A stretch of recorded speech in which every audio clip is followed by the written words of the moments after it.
What's up, beautiful people? Today we're going to be checking out President Ruto's powerful European Parliament speech in France. Now, this one, it says it wows the members, which I don't know if it's an exaggeration, but I'm hoping that this speech is going to be a good one. I mean, he knows how to talk, but when I say good, is it what we want to hear? Don't know, but let's get to it. For those who will follow our footsteps, I thank you.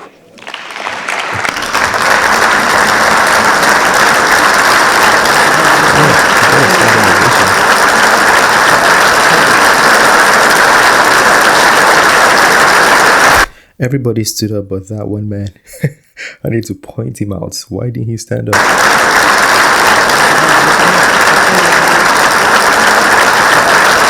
See? Number 65. Who is this man that doesn't want to stand up for President Ruto?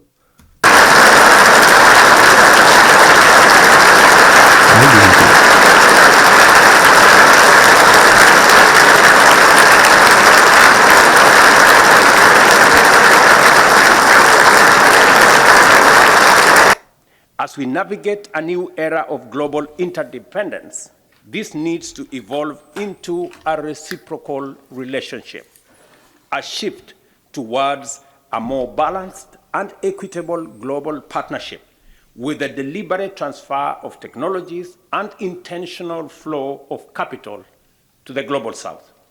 And to this also means a seat at the table to look for solutions that work for all of us in a spirit of cooperation and mutual understanding. Thus, it is essential to reassess. Wait, I just noticed something there. Sorry I keep stopping the video, but Deliberate transfer of technologies and intentional flow of capital to the global south.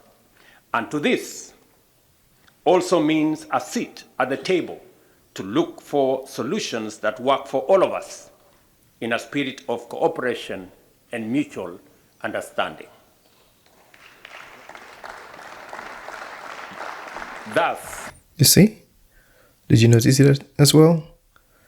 The seats are all empty, but then when he was done speaking, like it was filled up and people were clapping. So where is everybody now? Were they outside or they walked in as he was talking? Maybe they didn't even hear the full speech. Then why were they clapping? it is essential to reassess long-standing assumptions that sometimes are not true, rethink perceived barriers, and question default decisions. We need to be bold and strategic, and also take the decisive step towards structural shift required to fulfill the 2030 Agenda for Sustainable Development and keep global warming at 1.5 degrees centigrade. This was precisely the premise of the inaugural Africa Climate Summit that I hosted in Nairobi in September. The summit provided a platform not just to discuss the challenges we face, but to view them through the lens of solutions and opportunities.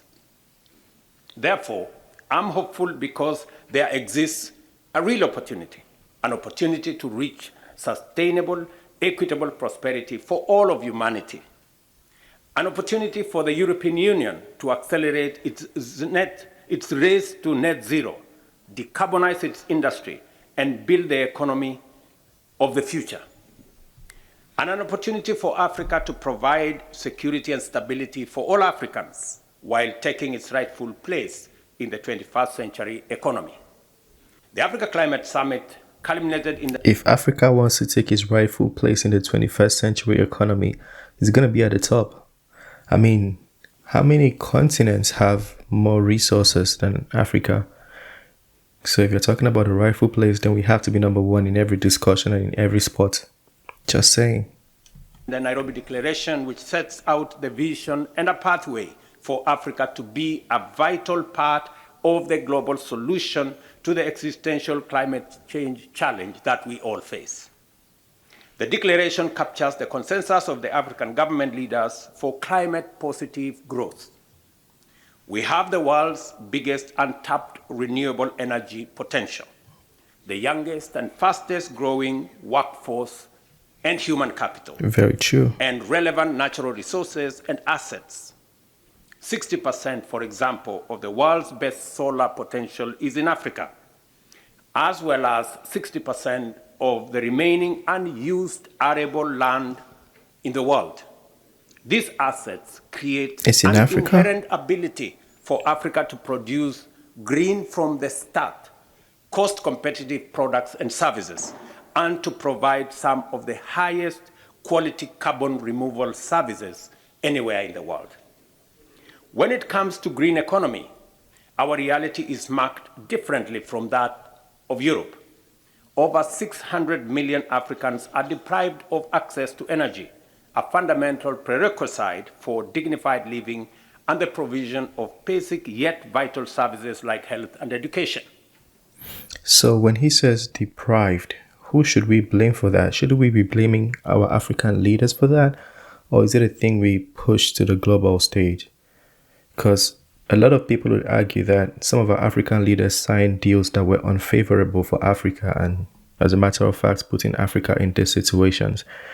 I mean, I'm very much inclined to giving the blames outside, but I like that we take the blames first, recognize our own missteps, and then we start blaming others. That's what I mean.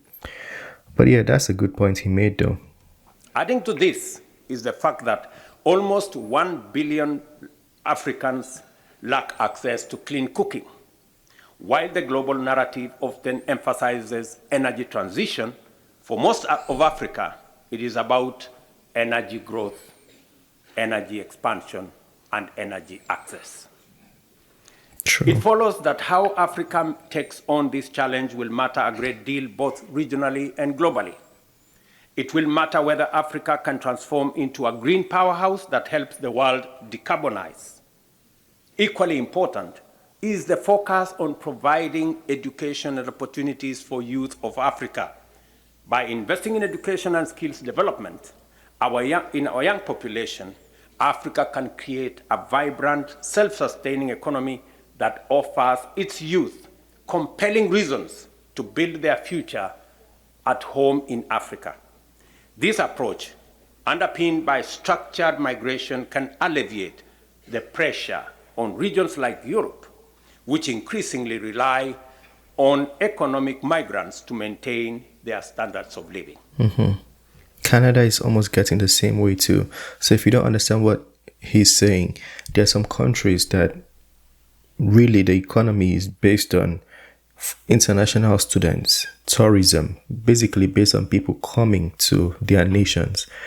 And those people living in their nations, Africans are the one leaving their own nations to go to these nations. And these people have the economy of their nations based on migration. Somebody could argue that that's one reason why they don't want Africa to be developed, so they can, brain drain and a lot of other things. I'm not saying that's the case, but somebody could argue that. So yeah, it's better that Africa develops and Africans get to stay in Africa and enjoy their home. Adopting this agenda is not just a choice, but a necessity. The alternative, which neglects Africa's development and industrialization and fails to invest in the young generation, is not, members, a viable option. In Kenya, for example, we already have a 92% green grid.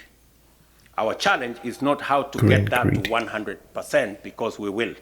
Rather, our challenge is how to grow it from its current size of just 3 gigawatts, which is, I'm told, less than 25% of the Paris metropolitan area for a country with 5 times as many people. We want to grow our grid to 100 gigawatts by 2050 so that it can power green industrialization and create prosperity through green growth. In June this year, this very parliament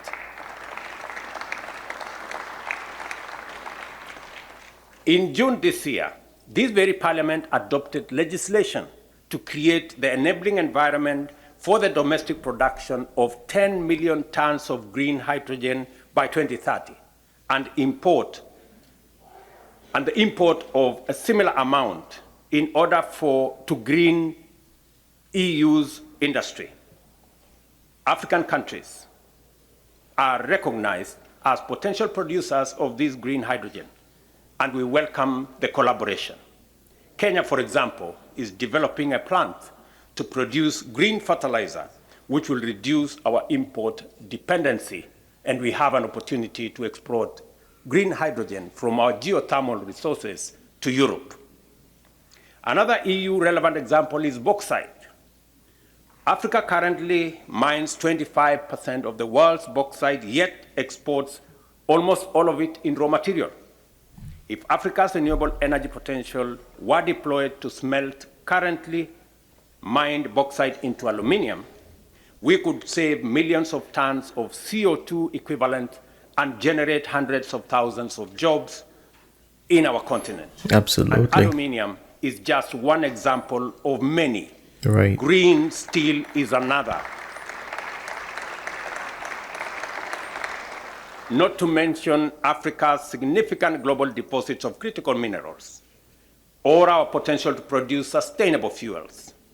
By tapping into these resources and employing green technologies, Africa can contribute significantly to global decarbonization efforts while boosting its own economic development, creating a win-win scenario for both the continent and the world. While Africa, as a source of raw materials and market for finished products, contributed to Europe's industrialization, there has been tremendous growth in technology and capital. It is, ladies and gentlemen, I request, it is the turn for Europe to deploy their technologies and capital to Africa. Now unlock the huge green energy resources to drive green industrialization using the natural resource endowments in the continent, global green products and services, create jobs, and at the same time, decarbonize Europe and global growth. But the thing is, do you actually think Europe is going to do that? Do you think they want to do that? Because if they are buying the raw materials, they only know the potential. They know how much they can sell it for, so they want to keep buying the raw materials so they can, produce it, refine it, and sell it back to us. So if you're asking Europe to come help us do these things, will they really do it? And this is not the first time somebody is saying this in a speech. We've been hearing this since like forever. Do you think the fact that President Ruto has said it here today, do you think it's going to change anything? I don't know. I'm just asking questions. I don't know. But we need to understand that every leader, every president, prime minister, the first interest is to their people, not to our people. They're taking care of their people, and that doesn't make them bad people. They don't have to be bad people. They are presidents of their nations, so they are supposed to take care of their nations. Just saying. In the last 2 decades, global investments in renewable energy soared to an impressive $3 trillion US. But only a fraction of this, $60 billion US, or just 2%, found its way to Africa, despite our enormous potential and urgent energy needs. A critical obstacle in this journey is the prohibitive high cost of capital. Private investors are demanding high premiums, in great part on perceived risks. Consequently, we are burdened with borrowing costs at least 5 times higher than those of advanced economies, creating a vicious cycle of debt. You're right. This disparity not only hinders our progress, but also makes any meaningful development financing unattainable. This situation is indefensible, both morally and economically, and changing it is possible. We'll see. Time will tell you. Changing it is possible, but it requires our collective will and resourcefulness. Above all, it requires new forms of cooperation that are based on mutually beneficial strategies. Europe has been an ally and a partner to Africa for many years, encompassing a broad spectrum of initiatives that are very important for our continent. from economic cooperation that fosters trade and investment, to the vital steps taken in energy and climate change through initiatives like the Africa-EU Energy Partnership, and we are making very steady progress in that direction. Our collective efforts in peace and security, notably supported by the African Peace Facility, have been influential in promoting stability across the continent. In education and research, programs like Erasmus Plus have opened new horizons for our youth, while joint efforts in health have underscored the importance of robust health systems. We are working together on migration management, focusing on issues such as combating human trafficking and addressing the root cause of irregular migration. And initiatives such as the Global Gateway have the root cause of illegal migration is the fact that other countries have disrupted other countries, and now the people who were supposed to be living in these countries that have been disrupted are now moving out. And you know how karma works. They are moving back to these countries that disrupted their country. That is the root cause in summary, if you understand what I mean. Possibility to open new avenues for cooperation. But we can, and we must do more. Above all, we must remain alert to the risk of conflict, as tensions and disagreements can escalate rapidly with far-reaching and costly consequences. The conflict in the heart of Europe, something unimaginable in the 21st century, underscores this reality. In the face of such challenges, the role of Kenya as a stable democracy and an anchor state for peace and security in the region becomes increasingly significant. As the Africa Union mission in Somalia is concluding, Kenya as a frontline state will continue our support and collaboration with the government in Somalia to fight against terrorism. This ongoing commitment is crucial for maintaining regional stability, and we count on the EU bilateral support for our efforts in this regard. In another part of the world, the situation in Haiti highlights the global nature of security challenges. Grounded in United Nations resolutions, multinational security support mission will need some 5,000 men and women to address the challenge posed by armed gangs, estimated to be around 9,000. Currently, about 8 countries, including Kenya, are willing to contribute their forces to Haiti, but there is a clear need for assurance of international support. The support from the EU will be instrumental in bolstering the initiative, providing the necessary resources, including legitimacy. Madam President, members of this great august House, fostering long-term peace and stability goes hand in hand with building sustainable economic foundations.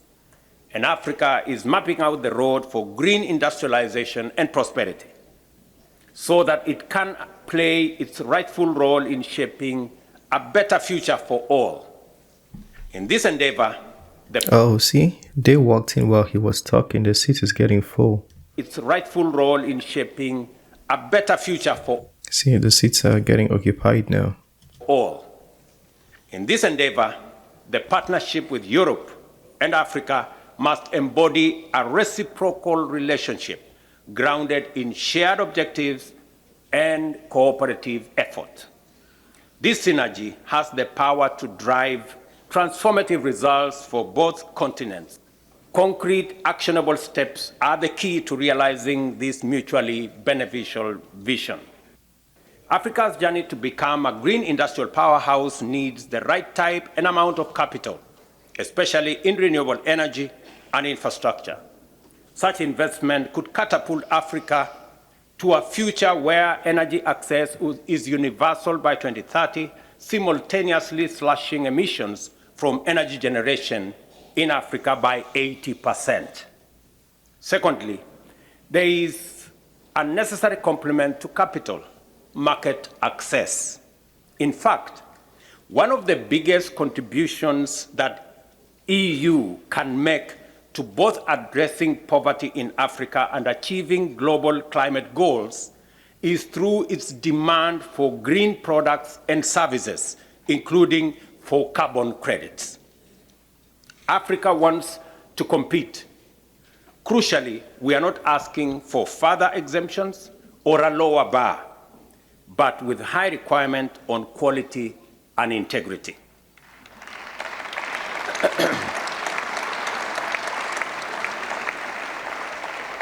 Thirdly, the EU has a golden opportunity to leverage high-quality African carbon credits that conserve and expand natural carbon sinks, reduce emissions, and remove atmospheric carbon. These days, not a week goes without an expose about bad carbon credits. And while issues exist in the market, it is important to not lose sight of one of the core drivers. The current price of 50 cents to a few dollars per ton in the voluntary market is simply impossible to generate quality credits. In the Nairobi Declaration, we committed to leaning forward in increasing the bar on quality and integrity on carbon and other relevant effects of this project.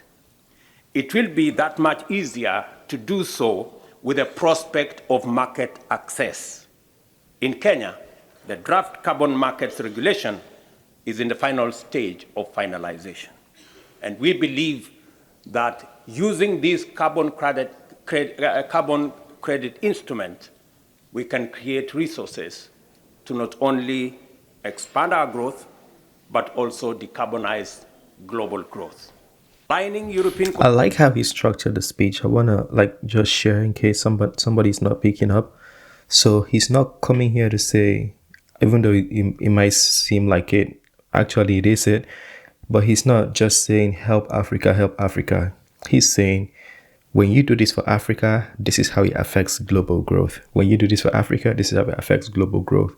And I feel like that's a very good way to structure a speech. As a matter of fact, that's a good way to talk to people every day. These days, we notice people talk I, me. No, speak to the interest of the other person. And I like the structure of the speech where it's like, if you do this for Africa, this is how it's going to help the whole world because it's going to reduce the carbon emission, blah, blah, blah. But it does make sense, so I commend him for that. I wanted to ask, how is he doing in Kenya? Is he a good leader? If you're in Kenya, please feel free to talk to us. Concessional and multilateral capital with Africa's climate agenda is also an economic idea. It is about facing down climate incompatible funding to shift them towards climate action, unlock much more concessional finance, and lower risks. Here I invite the European Investment Bank to play a bigger role in Kenya and on the continent with its expertise and resources. And finally, African economies are constrained by lack of appropriate and sufficient finance and investment. As African countries, we pay 5 times as much for our debt as would pay if the multilateral development banks were appropriately capitalized. So this thing he's saying, I think this is the second or third time he's saying it. It is true, and it's also true in the credit system. So if you live in North America, for people who might not live in North America, if you don't have good credit, which means something happened to your credit, which usually means you did not pay off, your debts. So that would also reflect your financial status. But my point is, if you're broke or poor, you end up paying more interest than the rich man who's able to pay his credit. And this trickles up to, is it trickles up or trickles down? Anyways, to his point, Africa pays more to borrow than other countries which are presumed richer. It's the same system as the credit system, which is something I don't understand. But somebody could argue that it's this way because the richer person can pay off their debts and the poorer person can't, so they'll give them more so they pay more. Somebody could argue that, but I still don't understand it. Those seeking investment for private projects face high costs of capital and unhelpful short tenures driven by both real and perceived risk factors. We face a chokehold on a vicious cycle. As countries, our ability to invest consistently and strategically in basic infrastructure, social services, and skills development is severely hampered. And lack of that investment contributes to the high-risk premiums and makes it harder for private projects to become viable and attractive. This is a very strong list of proposals to reform the international financial architecture. We support this and more, and we are in good company. For example, the implementation of the Capital Adequacy Framework Review of the MDBs has broad-based support across G7 and G20. Yet our path to action is a bit too slow. I call on all of us to accelerate and expand these measures, such as with the tax working group we are launching with France at the COP28 next month.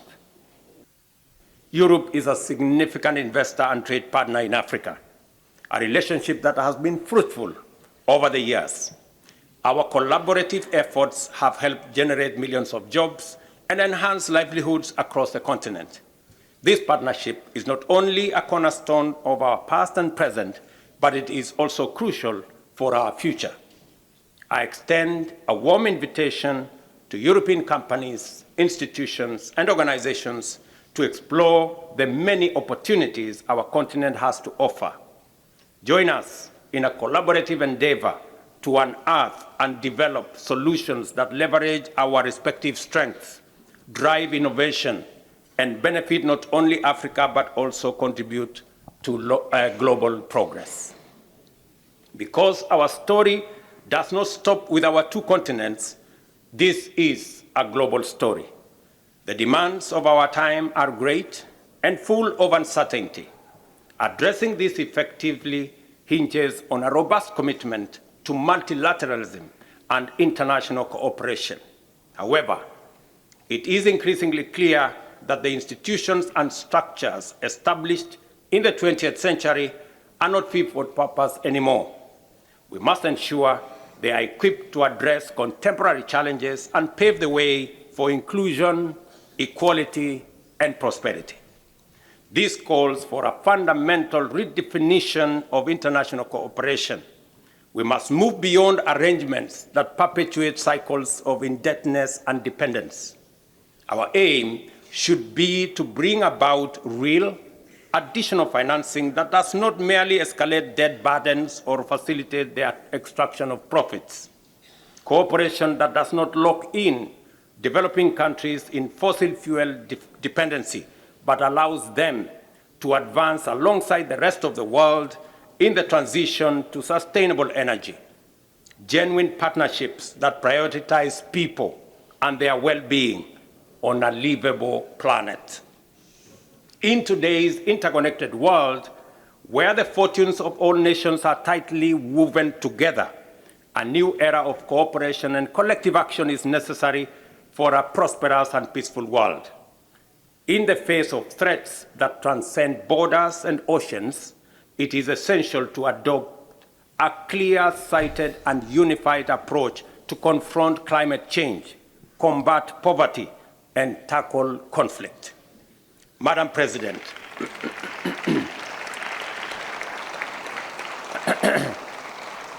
Madam President, honorable members, the annals of history are replete with instances where collective action has achieved what no single nation could accomplish alone. We are acutely aware that our decisions and actions will significantly shape the 21st century.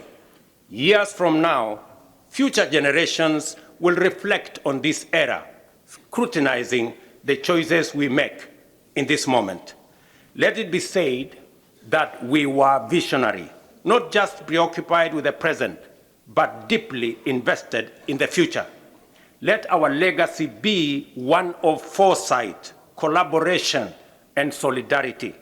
Let us be guided by a deep commitment to ensuring a prosperous, equitable, and for those who will follow our footsteps.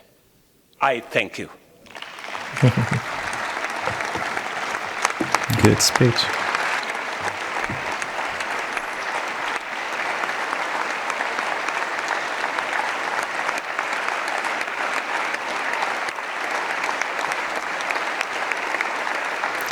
Was he the only African president there?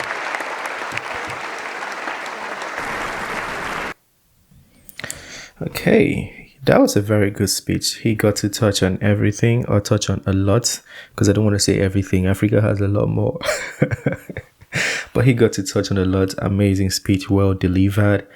And I like how he communicated the speech. He didn't make it a pain to hear. You know, like when you're basically asking other people to help you out with something, you want to make it as nice to hear as possible. My only recommendation is something I learned from marketing. If some of you might not know, I run some stores, and I'm just trying to show you something. I'm not saying he's wrong here, but I just want to something I learned from marketing, even as a child. I feel like sometimes when you're making a speech of request, make it about one thing, just one thing alone. So if he came and say, we want the maybe IMF, or when we're getting money, we want it to be at a lower cost, or a cost in the same rates as other people are getting, and just make the speech about that one thing and emphasize on that one thing, it's going to be easier to comprehend and to address, because they only have to address one thing. Now, the problem is, it's like having a multi-product store versus a one-product store. If you put too many products in people's faces, they get confused, they get carried away, and they end up not doing anything. But if you come and emphasize on just this one thing and hit that one hard, the next time you come, you tell them, I only asked for this one thing. It's gonna, I promise you, it's gonna happen. They'll buy whatever you're selling. That's what I'm saying. So I like the fact that he stated all the challenges we have, but I like it to be like, the next time, just come and say one thing that is very vital and stick to it. Make the speech like 8 minutes long and stick to that one thing and push. Let me hear how they say they asked for one thing and they couldn't do one thing. Just saying, just a suggestion, but that was a beautiful speech. I've never been a president, so what do I know? Maybe he knows a lot more about these things. He's probably tried it already and it didn't work. It's just a suggestion anyways. Let me know what you think about that speech. If there's anything you want to add, share, correct. It was a long one and I was talking in between. It's a reaction video. If you want to see the video without me talking, the link is always going to be in the description. With that being said, smash the like button, subscribe, and I'll see you on the next video. Peace.